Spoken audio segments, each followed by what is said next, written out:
হয়ে যাবে। ইয়া রাব্বে কারীম, আর আপনি যদি আমাকে জাহান্নামেও দেন, জাহান্নামে দেওয়ার পরে যদি আপনি আমাকে জিজ্ঞাসা করেন, হে আব্দুল কাদের জিলানী, জাহান্নামের মধ্যে তুমি কেমন রয়েছো, ইয়া রাব্বে কারীম, আপনি জানেন সেই জাহান্নামটা আমার জন্য জান্নাতে পরিণত হয়ে যায়। সুবহানাল্লাহ। এই জন্য তিনি আল্লাহর এত পাগল ছিলেন, তিনি আল্লাহকে এত বেশি পরিমাণে মহব্বত করতেন। আব্দুল কাদের জিলানী রাহমাতুল্লাহি আলাইহি তিনি বলেন, শাবান মাসের মধ্যে সর্বমোট 5টা অক্ষর হরফ রয়েছে, শিন, আইন, বা, আলিফ, নুন। এই 5টা হরফ দ্বারা 5টা জিনিসের দিকে ইঙ্গিত তথা ইশারা করা হয়েছে। শেখ আব্দুল কাদের জিলানী রাহমাতুল্লাহি আলাইহি তিনি বলেন, শিনতে বোঝানো হয়েছে শরফুল অর্থাৎ সমৃদ্ধি, আইনতে বোঝানো হয়েছে উলুকুল অর্থাৎ সম্মান, বাতে বোঝানো হয়েছে বিররুন অর্থাৎ নেকি, আলিফতে উলফাত অর্থাৎ ভালোবাসা, আর নুনতে নূর আলো।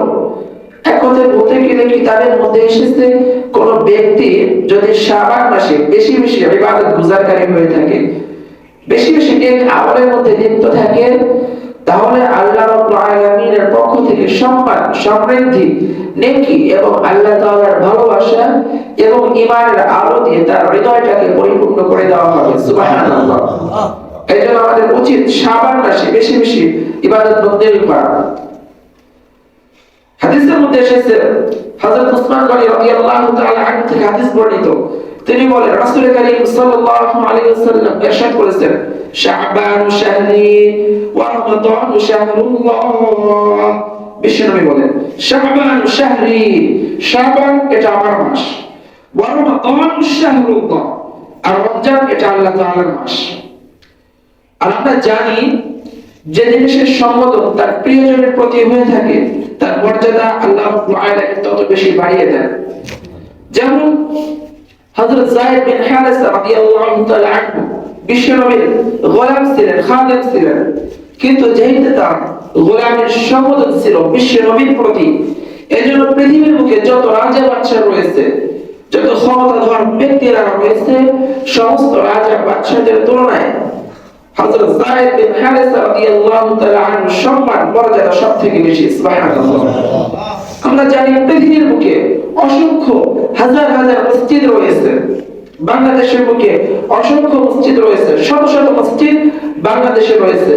বাংলাদেশের ঢাকা শহরকে বলা হয় মসজিদের শহর। অসংখ্য মসজিদ রয়েছে পৃথিবীর বুকে, কিন্তু যে মসজিদের সম্বোধন বিশ্বনবীর প্রতি রয়েছে, বিশ্বনবীর প্রতি যে মসজিদের সম্বোধন অর্থাৎ মসজিদের নববী, এই মসজিদের মর্যাদা আল্লাহ রাব্বুল আলামিন পৃথিবীর বুকে সমস্ত মসজিদের তুলনায় বেশি বাড়িয়ে দিয়েছেন। যেখানে এক রাকাত নামাজ আদায় করলে 1000 মুতাত্তরে 50,000 রাকাতের সওয়াব আল্লাহ রাব্বুল আলামিন আমলনামায় লিখে দেন। সুবহানাল্লাহ। এত পরিমাণে নেকি রয়েছে।